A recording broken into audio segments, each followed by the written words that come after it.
Boker Tov, how are you? Chesed Hashem. Okay, we'll start here on Daf Tzadi Dalet. That's what we're up to for today. And we'll talk a little about Rabbi Akiva here. We're up to Tanur Rabbanon, which is 5 lines down from the top. So in our Mishnah, we quoted Rabbi Akiva, and he was of the opinion that if a person finds himself in Modi'in on the afternoon, Chatzot Hayom, of the 14th of Nisan, he's potter from Korban Pesach because of Derech Rechoka. Tanur Rabbanan, Haya Omed, if he was standing Chatzot Hayom, midday on the 14th of Nisan, Chutz LeModi'in, beyond Modi'in, which is called Derech Rechoka according to Rabbi Akiva, V'yochel Likanes, he can make it to the Azara during the time of Shchita if he runs with Susim Upradim. So he takes horses and mules. I guess in our contemporary life, we would say he takes some sort of a helicopter ride. He gets there really quickly. And he didn't do so. He didn't take advantage of that opportunity to utilize to activate Susim Upradim.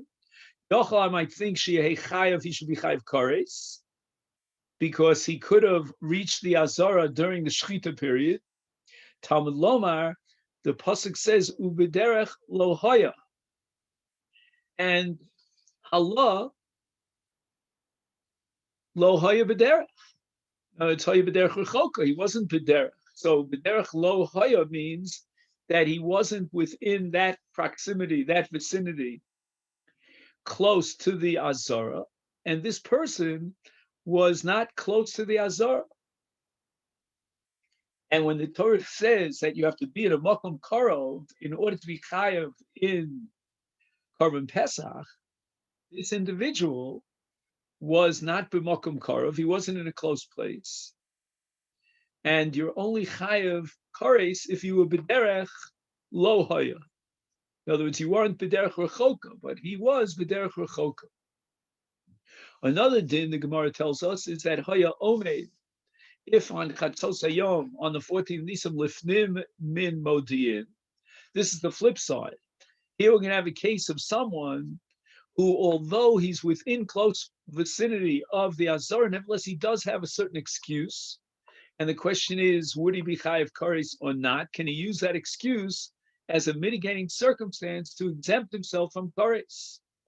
What's his excuse? And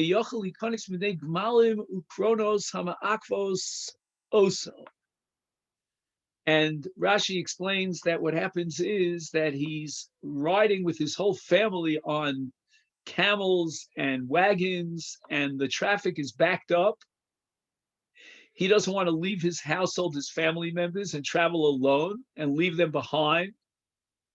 So I might think that in that case, he has some sort of an excuse, a mitigating circumstance that he could say he's b'derech rechoka. As far as the actual location and the vicinity, he's not b'derech rechoka because he's within the radius of Modi'in. But on the other hand, you know what? It's like he's b'derech rechoka because the traffic is backed up and he doesn't want to leave and depart from his family. Yochel, I would think, lo yehei chayav. Maybe in this case, we can consider him as an onus. He's not chayav kares. Talmud lomar ubederech lo hoya. That if a person wants to bring the Korban Pesach, then he's only potter if he's bederech lo hoya, meaning he's not within the vicinity. He's bederech rechoka. Varei lo hoya bederech rechoka. This person is not bederech rechoka. He's within the vicinity of Modi'in, of Yerushalayim. Therefore, he should have left his family. He should have traveled alone, and he could go into the Azara and shech the Korban Pesach. Okay. Now, at this point in the sugya, we begin a little bit more of what I would call astronomy, and we're talking about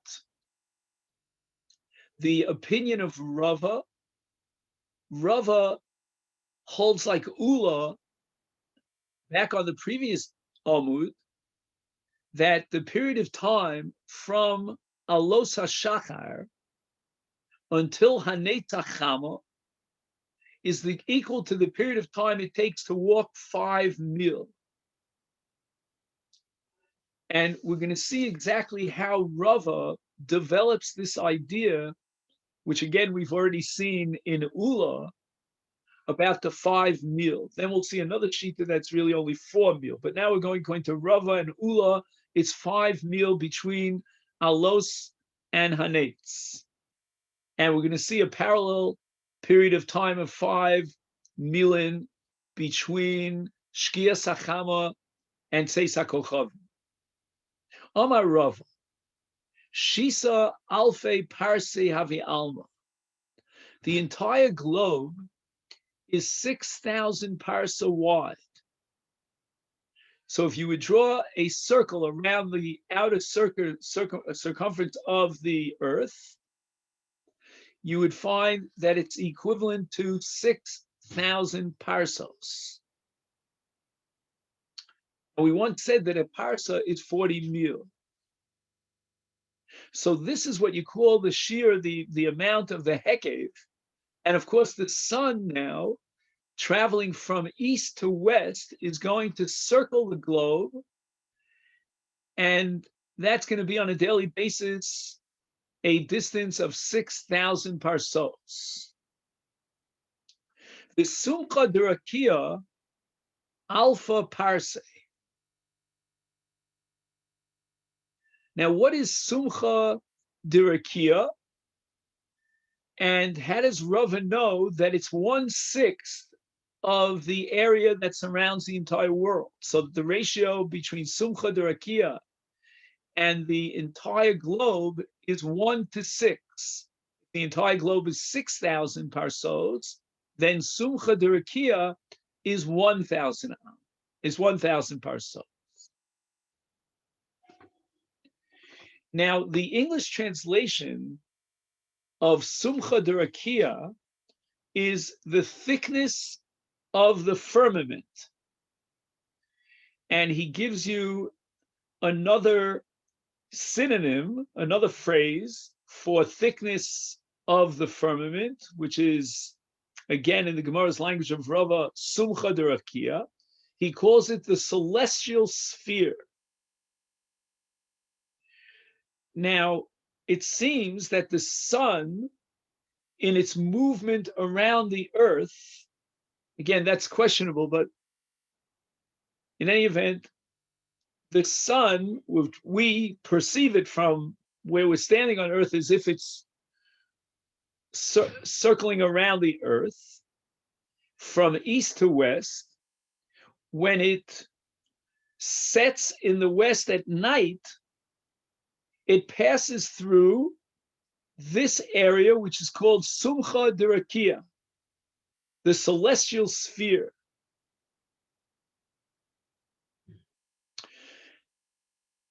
Now, it seems that the sun somehow moves through this celestial sphere and travels back from west to east. Now, I'm not sure you could say west to east, meaning when you circle the earth, but then again, you'd have to say that at some point it hits the ultimate west and then it turns east and then comes and rises again in that part of the world. And apparently the sun, it cannot be seen from the earth. It's obscured from the earth by the opaqueness of the sphere. In any event, in the morning it reaches the east and once again passes back through the celestial sphere. The Sumcha Durakia. And the Sumcha Durakia, in a certain sense, I think represents the entire horizon in any particular place. In other words, if you were looking from east to west, the celestial sphere that you would see, which Rava defines as 1,000 parsos is the Sumcha Durakia. Now the Gemara says, how did Rava come up with these numbers? That the entire Hekef is 6,000 and the Sumcha Durakia is 1,000. Chada Gemara v'chada Svara. One halacha of these two, one principle, I should say, about the compass of the earth, he received from tradition. He heard it from a tradition that dates back to Rabbi Yochanan. And then Svara, which means that based on his own analytic knowledge and analysis, he came to the conclusion that the Sumcha Durakia must be 1,000 parsos. So let's go through it now. On the one hand, Chada Gemara. What's this Gemara? Savar la ki had yom Rabba bar Brachana Rabbi Yochanan kama mahalech adam beinoni biyom. The average person, if he was walking on a day, and we're going to talk about a perfect day that has 12 hours of light and 12 hours of darkness, eser parsos. Eser parsos. So I'm not sure what I said before. I may have said that a parsa was 40 mil. Let me scratch that. A parsa is actually 4 mil. So eser parsos, if one parsa is 4 mil, then 10 parsos is 40 mil. So the average person could walk 40 mil a day. And we're going to break that up into 3 pieces. Of the 40 mil, he departs at Alos HaShachar, and at Neitzach Chama, he's already walked 5 milin. Probably about 72 minutes. But in any event, whatever it is, it's called in the Gemara 5 milin. And so too, Mishkias Acham v'Atzeis HaKochavim Chamisha milin. So now, if we subtract 5 from his departure in the morning until Hanetz, and 5 at the end of his walk when the day ends between Shkia and Seis, another 5 milin. So 5 plus 5 is 10. We're going to subtract the 10 from 40. And from Hanetz Achama until Shkia Achama, it's going to take him 30 mil. He's going to have 30 mil to walk. Nimtza. Ovyo shel rakia, which is another phrase for that that celestial sphere, which we call the thickness of the firmament. Echad mishisha biyom. So again, after Shkia, the sun, till it gets to Tseis, is traveling west until it turns east again through the thickness of the firmament. And that's a matter of 5 mil. And then when it comes around to the east and it's about to rise, and Hanetzach at Alos HaShachar, from Alos till Hanetz, it's another 5 milin, all told 10 milin. But the thickness of the firmament, that celestial sphere, is any one of those 2, which means 5 milin over 40 milin.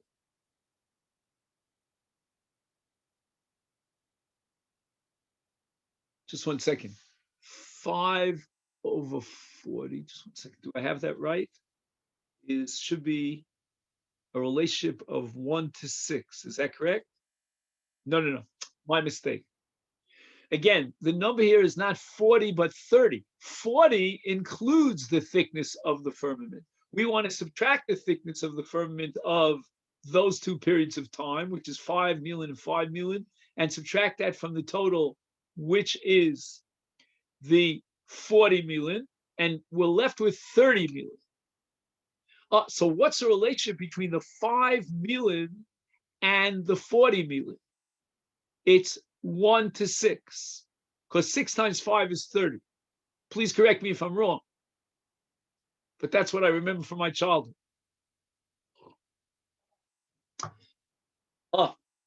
So if the relationship is 1 to 6, then says Rava, we could determine that the hiluch of the cham of the sun, be ovi harakia, through this thickness, is got to be 1,000 parsos, which is 1/6 of the entire hekef of the globe. And now the Gemara is going to ask an entire series, badgering Rava, one question, one objection after the other. Mesve, we have a brisa of Rabbi Yehuda. What's the brisa of Rabbi Yehuda? Ovio shel rakia, this celestial sphere, the thickness of the firmament, is echad me'asara biyon. It's 1/10 of the day. So we're no longer looking at a ratio of 1 to 6. We're looking at a ratio of 1 to 10. Teda, I'm going to prove to you, says Rabbi Yehuda, that this is so. Kama mahalech odom benoni biyom eser parsos, that we saw already in Rabbi Yochanan, which is 40 mil. Me'alos hashachar hanetzach hama arba'a milin, and so to mishkias hacham v'yatzeis hakochavim arba'a milin. So now from the 40, we're going to subtract 8, and that's going to give us 32. Nimtzeis ovio shel rakia, which is 8, echad me'asara biyom. In other words, if a person walks, according to Rabbi Yehuda, from Hanetz until Shkia,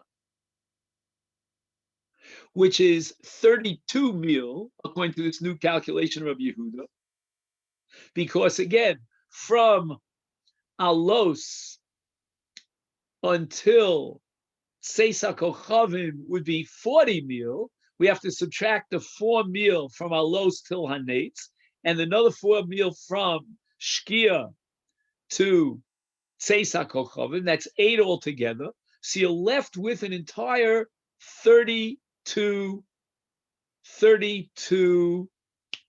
mil. And just 1 second, 32 mil.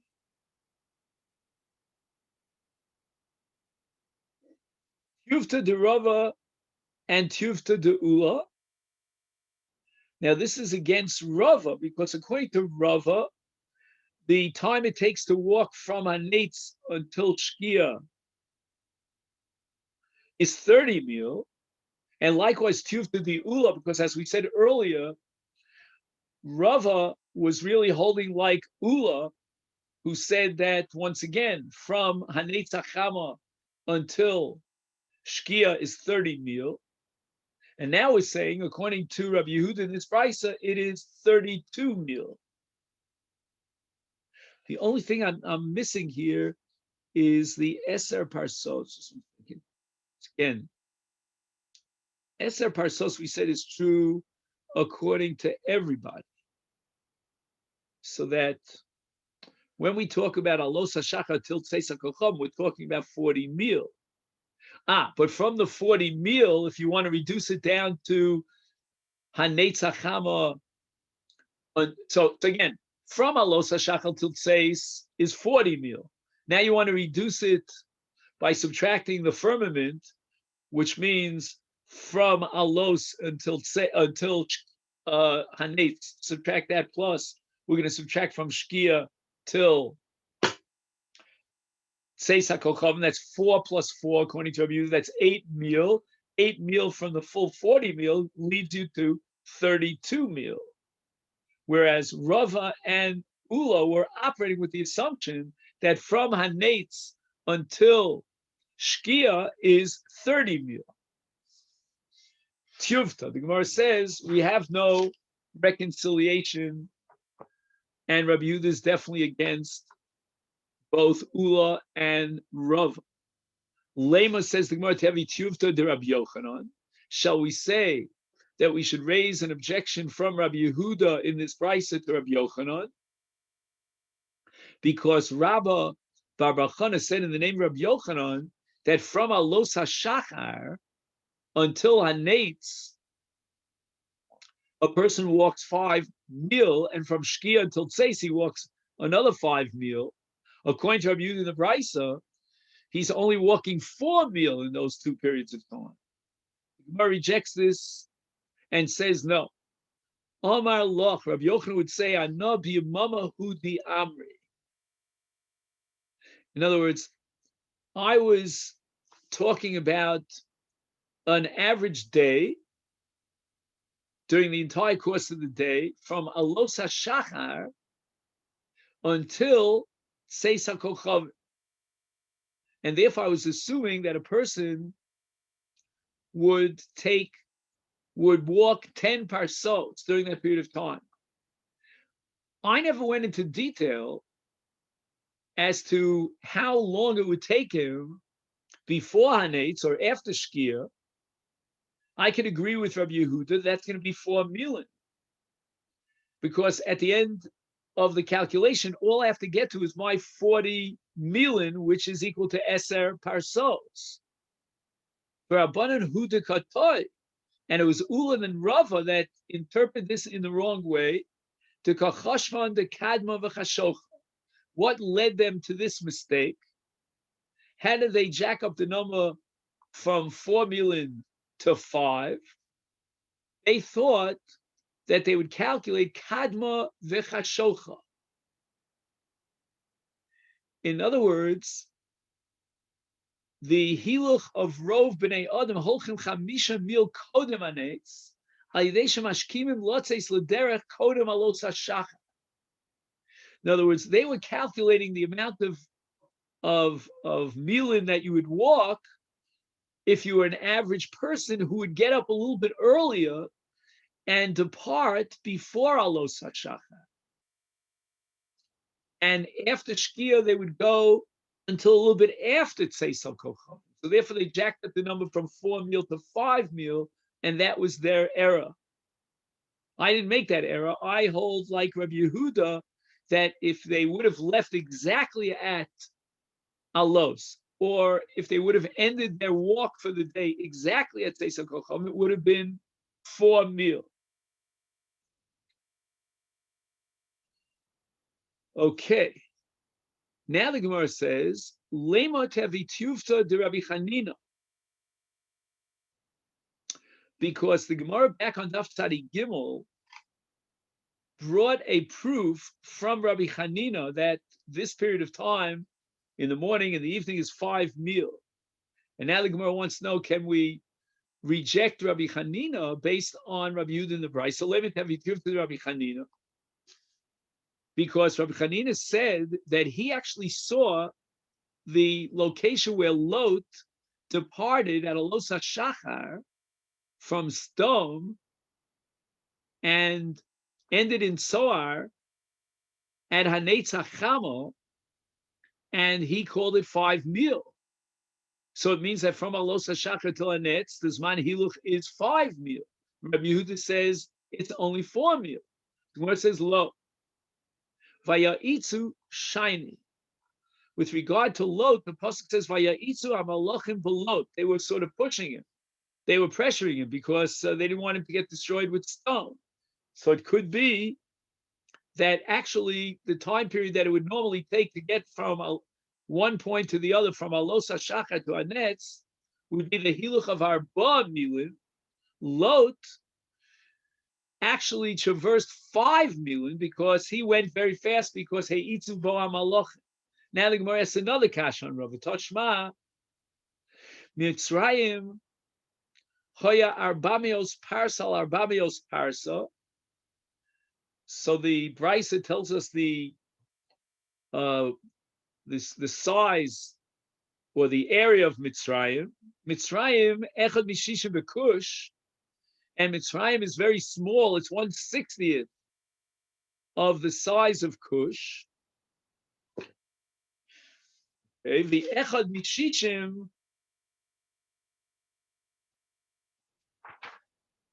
The echad mishishim ba'olam. Kush is 1/60th of the world. The olam echad mishishim began. Now, when we go back to the story at the beginning of Bereshis, so we have two places. One place is called Gan, and the other place is called Eden. For example, one pasuk says "V'nahar yotzei me Eden,"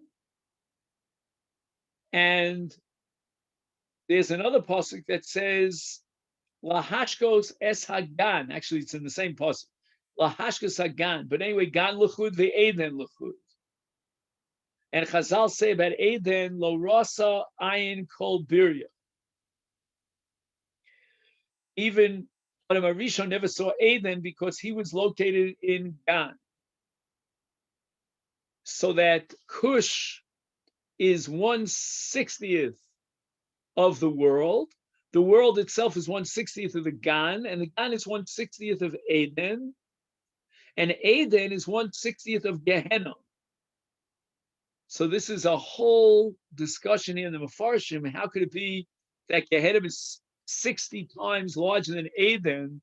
We have a principle that Mida Tova Meruba Mividas Haparanios. And the Achronim are quoted here saying that Gehenna is really Tov, Behechlet, Kedei Lezako Lezake Chanefashos Sheyizku Olam Haba. All right, so this you have to know more about Gehenna, but we'll stick to Gan Eden if we can. In any event, Nimtza Kol Olam Kulo Kekisui Kedera LeGehenna. In other words, the world itself is very small in a ratio between the size of the world and Gehenna. So the world is very, very, very small compared to Gehenna. This Tufta, this is against Rava because Rava says that the world itself is 6,000 parsa. Right? We said that a parsa is 4 milin.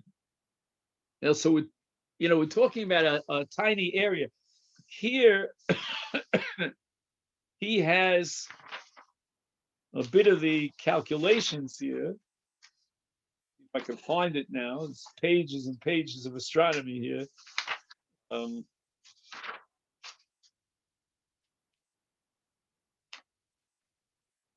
any event, until I find it, oh yeah, he says the following, that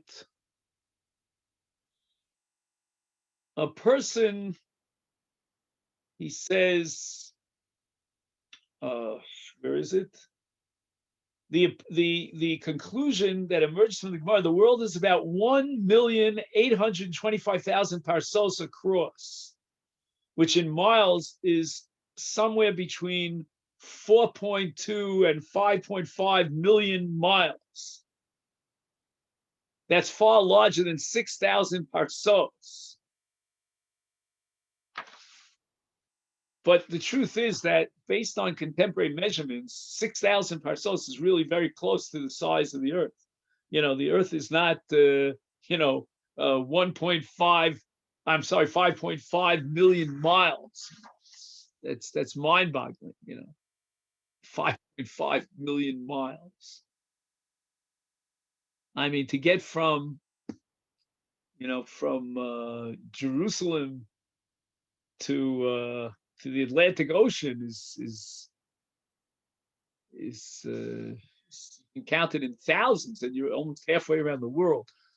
I'm not sure the exact calculation, but it's probably close to 6,000 parso. But the Gemara ends up with Tufta. Now, where am I? Yeah. Toshma, another refutation of Rava. Tana debei Elio. Rabbi Nosson Omer, Kol HaYishuv Kulo Tachas Kochav Echad Yoshev. So anywhere in the world, you leave out the Midbarios and the Noros, but wherever the world is populated, can be seen under one star. Can be can be said it's no longer than wider than the diameter of one single star. Teda shari adam nosein eno b'kochav echad. Let's say you stand in a certain location and you can see a star, and now holech lemizrach, you go far to the east, ome kenegdo. I mean, you still see the same star. So you're always underneath that star, that one star. Even if he'd walk all over the entire world, he would still be able to see that one star. Michlal, if we derive the kala yishuv kulo tachas kochav echad yoshe, it's under one star. Now, how exactly is this a contradiction to Rava? So he says, a person travels in any direction throughout the civilized world. There's no change. He's always noticing the star's position. So the Gemara infers that even a single star is at least as large as the entire civilized world. Now, the civilized world is clearly more than 1,000 parsos across. Since one star is as large as the entire civilized world, and so there are obviously many thousands of stars in the sky across which the sun makes its circuit, then the sun must travel many more thousands of parsos than a mere 6,000. Tuvta. So the Gemara leaves this as a kasha. Okay.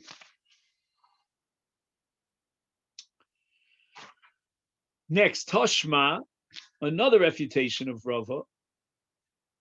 Egla bat Safon v'Akra of Bidoro. So now we're talking about the constellations of the zodiac, and we have Egla, which is a calf, which we know as Taurus, and that's in the north. And Akrav, which we call Scorpio, is in the south. He's got a diagram of this here on the page. I don't know if you have it. B'chol ha'yishuv kulo eino yoshev elabein eglo li'akrav. All of civilization can be, he says the constellation Taurus is always north of the celestial equator. Okay, as a whole discussion here, big Gemini. Gemini is actually further north, but it's not visible as easy as Taurus is. So that the Gemara uses Taurus, Egla, as your point of reference. Now, with regard to Scorpio, Scorpio is actually not the most southerly, but Scorpio has a tail. And the tail of Scorpio is southerly of all constellations of the zodiac. Okay, fine. And then we said that all civilization lies between these two constellations.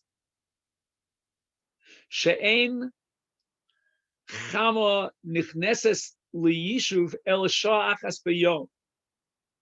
The sun does not enter over civilization, but for an hour a day. Teida shebechamesh chama b'mizrach.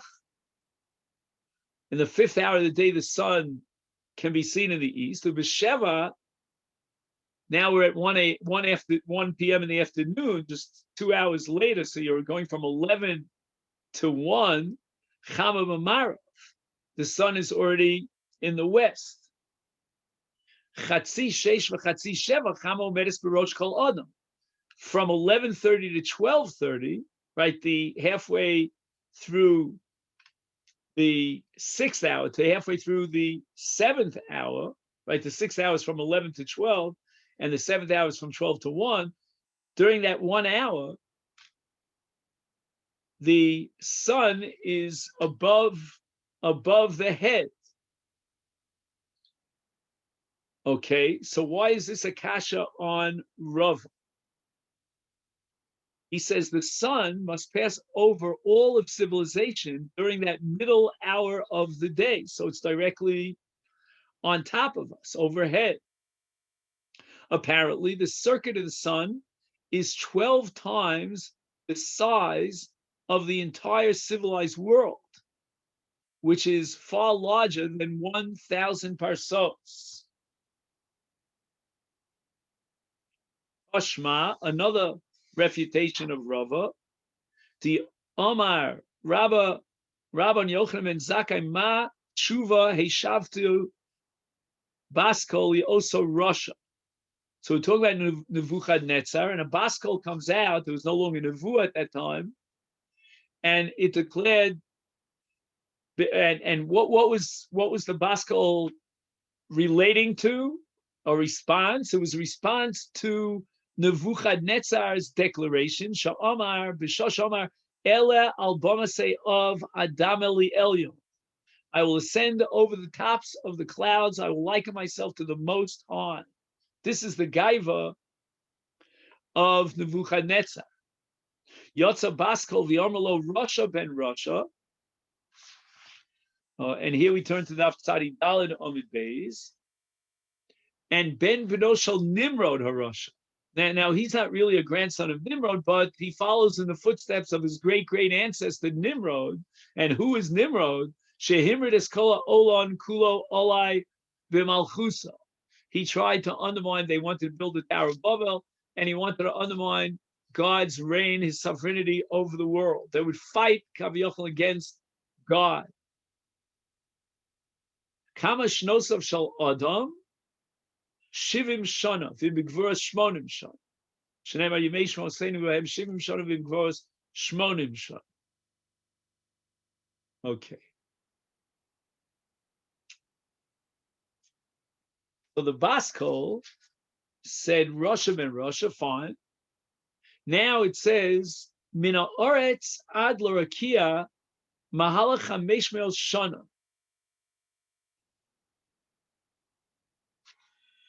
Now, from the earth to the Rakia is a journey of 500 years. The Ovyav Shal Rakia Mahalach Hamesh Me'el Shana. All right, we're back to that celestial sphere, the thickness of the firmament, and that's also a journey of 500 years. Ubein Rakia Rakia Mahalach Hamesh Me'el Shana. From the first firmament to the second firmament is a journey of 500 years. V'chein bein kol Rakia Rakia. From each Rakia to the next, there are 7 Rakios, the Gemara establishes in Chagiga, is between each of them, it is 500 years. And therefore, the Baskol turns to Nebuchadnezzar, who had declared that El Bomasei of, right, I will ascend over the clouds, as if to say, I'll scale the heights of the heavens. Ach el Shaol Turad al Yarkasei Bar. So the Pasuk in Yeshayahu Hanavi says, to the netherworld will you be brought down to the depths of the pit. In any event, why is this a tiyuvta? Because the distance from the earth to the firmament is a journey of 500 years. And the Gemara Chagiga establishes that the earth is as broad as the distance from the earth to the firmament. So the width is like the height going up to the Rakia. So the earth, therefore, must be a distance of 500 years across. Now, if a person travels at 10 parsos a day, then how long would it take him to traverse a distance of 500 years? Right? So 500 years times 1 day is 40 parsos. I'm sorry, 1 day is 10 parsos, 40 mil. It comes out to, as we mentioned earlier, 1.825 parsos. And that's a lot more than the establishment of Rava, that the circuit of the sun is only 6,000 parsos. Tana Rabbana, we learned in a Brisa. Now, I'm going to read to you a little bit of the introduction to this astronomical brisa. From the perspective of an observer on Earth, the celestial sphere rotates daily from east to west around an axis. Right? So you're going east to west, but the axis goes north to south. and it passes through the north and south poles of the earth. The points where this axis touches the celestial sphere are called the north and south celestial poles. The plane of the Earth's equator extended to the celestial sphere is called the celestial equator. Because it takes the celestial sphere slightly less than 24 hours to make a complete rotation from east to west, a given star will rise several minutes earlier each night than the night before. So that the night sky changes slowly from night to night, returning to its original position after 1 year. Then he tells you about the Copernican model of modern science. The apparent daily rotation of the celestial sphere is due to the Earth's daily rotation around its axis. So it's really not the sun going around the Earth, it's the Earth going around its own axis. While the yearly cycle of the night sky is due to the Earth's yearly orbit around the sun.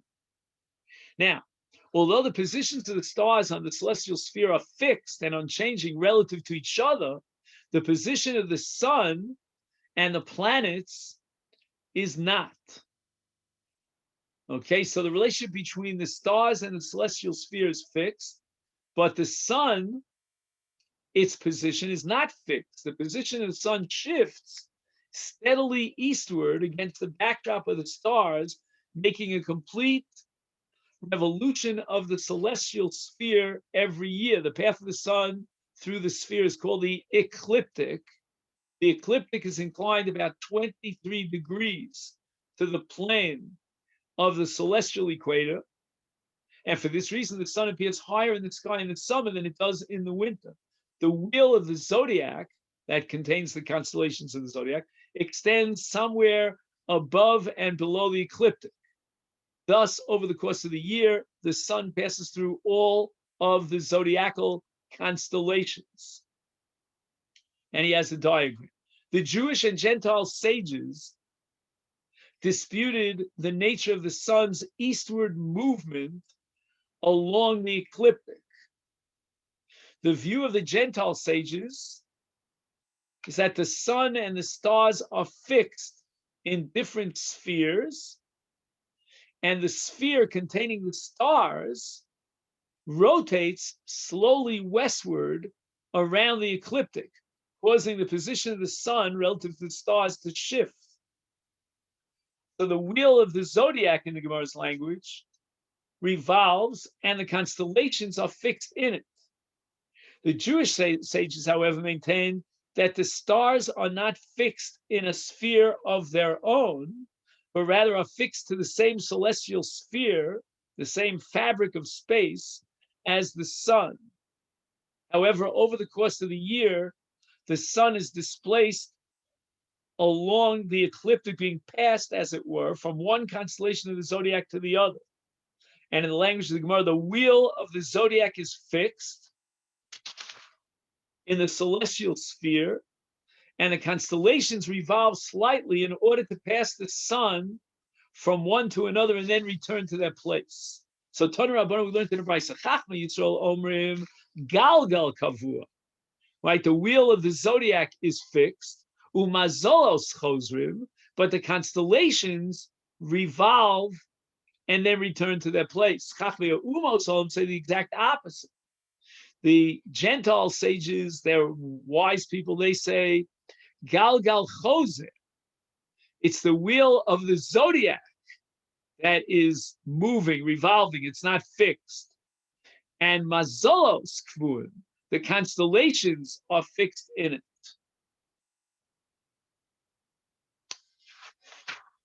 Omar Rebbe, Tshuva L'Divreihem. I have an argument against the non-Jewish sages. Why? Me olam lo matzinu egla badarom v'akrov b'tzafon. In other words, according to you, the Chachmei Umos, then how could it be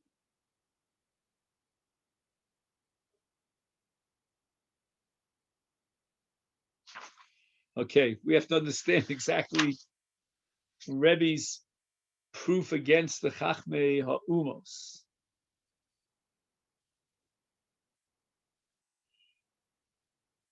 Okay, we're almost at the end of this astronomical sugya. Let's give it another push. You have to really psych yourself up for something that would probably require weeks of study. You have to fit it into this context of a daf yomi.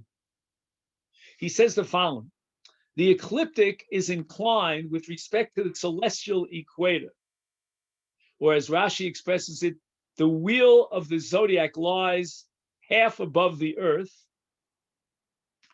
and half below the earth. So that's the ecliptic that's inclined relative to the equator. Now, according to the Gentile sages who account for the sun's movement by positing that the stars rotate around the ecliptic, then the result should be that the constellations of the zodiac that are south of the celestial equator should steadily migrate northward, and the constellations that are north of the equator should steadily migrate southward. According to the Gentile sages, the celestial sphere rotates once a year around an axis that is at right angles to the ecliptic. At the same time, the celestial sphere rotates daily around the celestial north and south poles. And for this, you have to see his diagram. This dual rotation should cause the ecliptic to wobble so that the various constellations of the zodiac should sometimes appear north of the celestial equator, sometimes appear south of the celestial equator. And this does not happen. Taurus never moves from its position north of the celestial equator, nor does Scorpio move from its position south of the celestial equator, nor do any of the stars and constellations shift their position relative to the celestial equator. This would seem to refute the view of the Gentile sages. Maskif Lorav Achabar Yaakov, Vidilma Kivutzina Derechaya. Perhaps the two spheres rotate like the blade of a mill, Inami Kitsinora Didasha, or like the pivot of a door. Rav Achabar Yaakov suggests that the sun and the stars may, in fact, be affixed to separate spheres, right? That's what the Chachmei Umos say, that Galgal Chos Mazolos Kvuim. So they're affixed to separate spheres. The reason the sun moves through the constellations is because the sphere of the sun revolves eastward. And just as a blade of millstone, which is fixed to the axis of the millstone, can rotate around the axis independent of the millstone can rotate independently of the blade. And just as a door can swing free of the lintel, or the lintel free of the door, the motion is relative, so too the motion of the sun relative to the stars can easily be ascribed to the rotation of the sun as to the rotation of the stars. I guess they're both rotating, so you don't know. Thus, the stars rotate around one axis, which passes through the celestial north and south pole. The sun rotates around a different axis at right angles to the ecliptic, making a complete revolution of the ecliptic every year.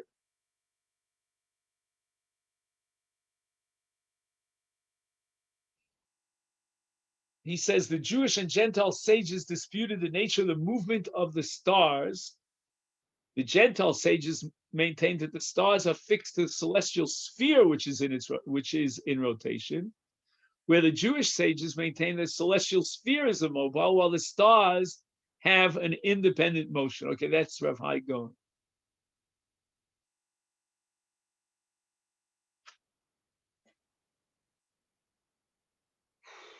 Now, Vayom Chama Maleches Lamata Min Arakia. All right, this is another machlokes here between the Chachmei Yisrael. This Chachmei Yisrael B'Yom chama maleches lamata min harakia, ubalayla lemala min harakia. So by day the sun travels below the firmament, and at night above the firmament. Chachmei umas olam omrim, bayom chama maleches lamata min harakia, just the opposite. Ubalayla lamata min harakia. Amar Rebbe Nirim Divrei Mitvarenu. It seems that the Chachmei Umos HaOlam are correct. Shebayom Mayanos Tsonanim Ubalayla Roska. That during the day springs are cold, at night they are hot. The Jewish sages maintain that at night, after the sun sets in the west, it passes through the thickness of the firmament, emerging behind it, where it is obscured from the earth, because of the opaqueness of the earth. In the morning, it reaches the east, passes back through the thickness of the firmament, and emerges inside it, where it becomes visible to the earth as it rises over the horizon. Sounds right, sounds intuitive. But the Gentile sages said that the sun rotates around the earth, passing below the earth at night. Now, does Rebbe agree with the Gentile sages? He brings a proof from the fact that during the day, the springs are cold, at night they are hot. Apparently, the sun passes beneath the ground at night and heats them up. And that's why we see steam or mist on the rivers in the morning. So that would support the contention of the Chachmei Umos that the sun rotates around the earth, passing below the earth at night, and therefore heating up the well springs at night.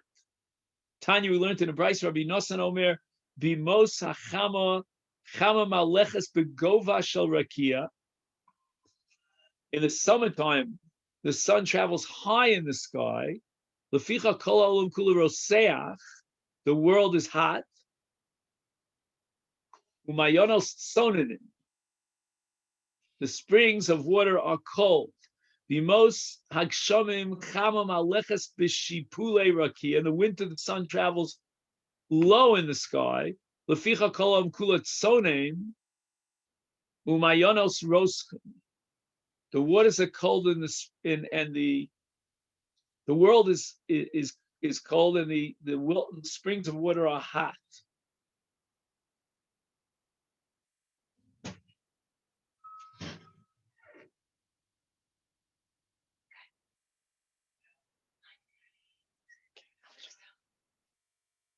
Will you be here? I'm here. Okay. He says in the note here, he says that since the sun passes only over the far ends of the earth, they originate the far ends of the earth, they are thus close to the sun when it is low in the sky. The brunt of the sun's heat and its effects are felt in different places, different ways throughout the year. The sun travels along 4 paths over the course of the year. Nisan, Iyar, Vesivan, Maleches, Baharim. So it moves through the mountains during these 3 months. Kidei lefashas hashlagim, to melt the snow. Tammuz, Av, Yel, Maleches, B'yishuv. It moves through the civilized area. Kidei levashal saperos, to ripen the crops. Tishrei, Marcheshvan, Kislev, Maleches, B'yamim.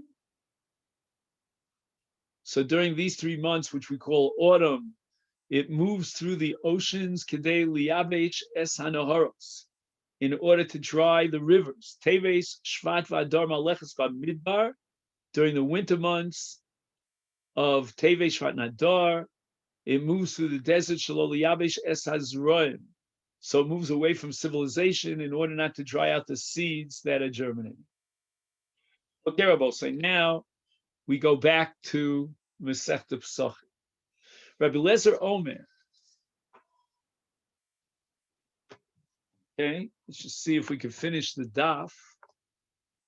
We have another few minutes.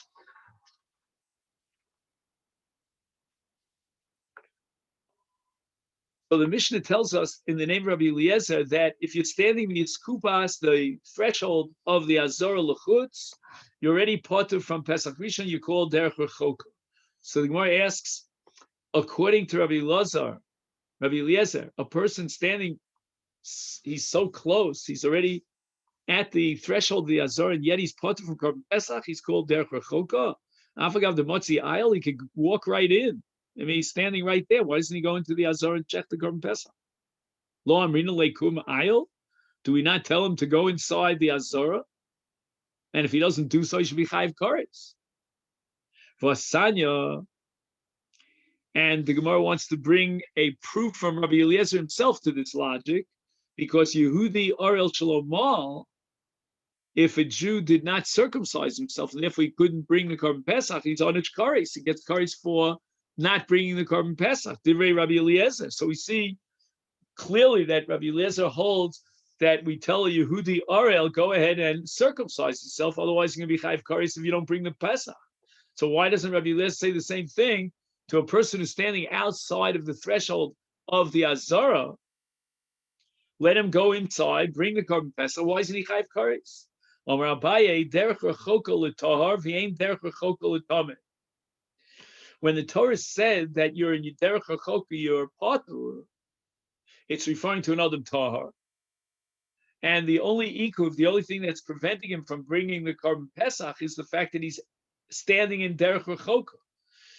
And the Torah says that whatever is derech rechoka, which we'll see soon how we derive that derech rechoka is from the Pesach Hazorah, or the Eskupas Hazorah and beyond, you're potter. The Torah says you're potter from Korban Pesach.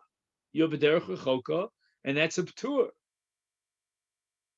And we'll soon see how we learn, as we said before, exactly what constitutes derech rechoka.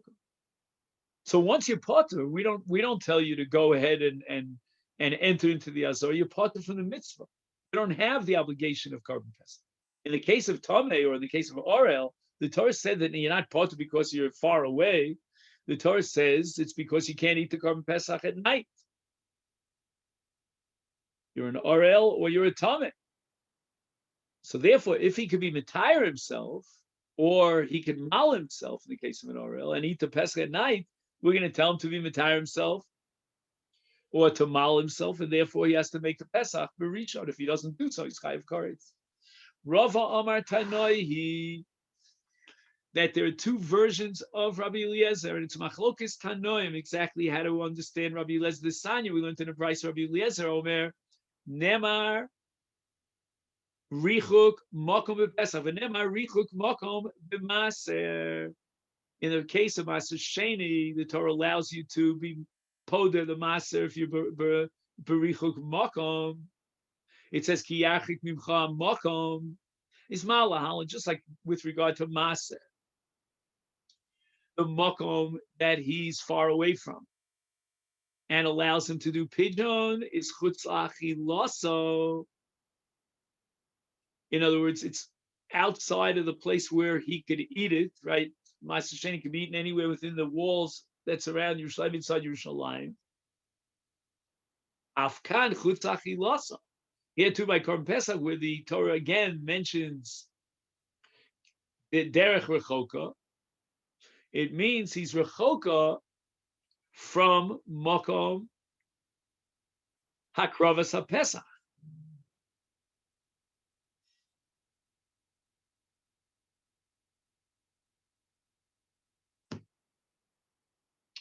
So again, malal, just like with regard to maser chutz achilaso, afkan, here also the p'tur of derech rechoka is chutz achilaso. So this version is different than the version that we have in our Mishnah. This is a version according to which Rabbi Eliezer says that it depends whether you're standing in Yerushalayim or outside Yerushalayim. And that would mean that if you're in Yerushalayim, according to this version, Rabbi Eliezer, even though you're way beyond the miftan, as we said before, the skupa of the Azara, you're not called b'derech rechok. You're only called b'derech rechoka chutz lachilaso, and the korban pesach could be eaten anywhere in Yerushalayim when you're outside of Yerushalayim. Whereas our version of Rabbi Eliezer is that of Rabbi Yossi, Rabbi Yudom, and Mishum Rabbi Eliezer, that with regard to Pesach, what's considered makom rachok is chutz le'asiyaso, which means outside of the choma of the Azara, meaning the outside of the bounds of the Azara. Even Rabbi Yossi's version of Rabbi Eliezer derives the definition of derech rechoka from the Gzeret Shava between Maser Sheni and Karban Pesach, but in a slightly different way. And just like Maser is considered makom rachok, if the Maser is chutz l'makom hechshero, in other words, the mitzvah is to bring the Maser into Yerushalayim. So if it's you're outside of that makom, then you can do the pigeon. Is so too Pesach, the makom, and the makom rachok is when a person is standing chutz makom hechshero. And hechshero in Masechet is all of Yerushalayim. Hechshero in Karban Pesach, with regard to the shechit of the Karban, is the Azara. Because the mitzvah of Karban obviously is to be brought, the Pesach should be brought to the Azara. So to summarize, we have Machlokas Tanoim, how to interpret Rabbi Eliezer. According to one Tana, Rabbi Eliezer spoke about the P'tur of Derech Rechoka if he's chutz Yerushalayim. The fact that he's chutz lemiftan Azara is not enough to make him into Derech Rechoka. So we're going to tell him, go into the Azara and bring your Pesach. And that could be the Tana of the Brisa, who says in the name of Rabbi Eliezer that an Orel, if he doesn't undergo Mila, he's chayiv karetz, because we say to him, go and do Mila. So according to one Tana, the P'tur Derech HaChoka is not because he's standing chutz l'mivtan. Had he been standing chutz l'mivtan, it's beyond the threshold of the Azor, we would tell him, you better go inside and bring your Karban Pesach in the Azor, otherwise you can be chayiv karetz. Just like we tell an Orel, you better circumcise yourself in time for the Pesach, otherwise you'll be chayiv karetz. Kiman Azla Chod Yom Rabbi Yitzchak Barab Yosef. Which of these two shitas of Tanoim would comply with Rabbi Yitzchak, who says Tmeim Halech Achar Rov Ha'omdim Bazar? It means that when you want to know whether you can bring the Karban Pesach B'tumah, you have to know whether it's Rov Tmeim. Then you calculate the people who are in the Azara. If most of the people in the Azara are Tmeim, even though there may be Rov Tahorim Chutz LaAzara, we're going to bring the Karban Pesach B'tumah. Why? Because those are standing outside the Azara are B'derech Rechoka. And if they're B'derech Rechoka, they're not part of the Chiyuv. If they're outside of the Azara and they're B'derech Rechoka, they're not part of the Chiyuv of Karban Pesach, so we wouldn't calculate them in terms of whether the Rov Tzibur is Tar or Rov Tzibur is Tameh. We only can calculate the people who are in the Azar. Keman Rabbi Yossi, Rabbi Yehuda, the Yom Mishum Rabbi Lazar, then it all depends upon whether you're standing in the Azar or outside the Azar. The Mishnah says, Amarlo Rabbi Yossi lefichach. And Rabbi Yossi builds a case on the fact that there was a dot on top of the hay of the word rechoka. And it means that it's not a real richuk. The hay with its dot is going to minimize it. And when we say minimize it, it's Rabbi Eliezer's minimum that he is me'eskupas hazara ulachutz. Tanya, we learned to the Bais Rabbi Yossi Aglili Omer, derech rechoka shomea ani mahalich shnayim o shloshi yomim. I would have thought that he's parted from the Korban Pesach because he's standing 2 or 3 days journey from the Azara. Shu Omer, but the pasuk says b'derech lo haya. It doesn't say b'derech rechoka lo haya. It says b'derech lo haya. Magid she. We could add the word afilu. Shafilu mi'eskupas hazara v'lachutz kari derech rechoka. In other words, the mashmos is that it's not. If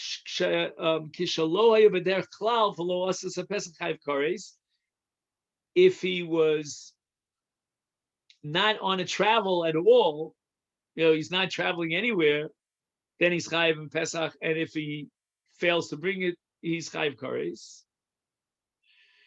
And that would be a case where he's standing in the Azara. But if he's outside of the Azara, michutzas kupas Azara, he's patur because he's bederach. Once he's outside the Azara, he's considered bederach. And the Torah says, "U'bederach lo haya v'nichrasa," but he's bederach, and therefore he's not included in the chiyuv kares.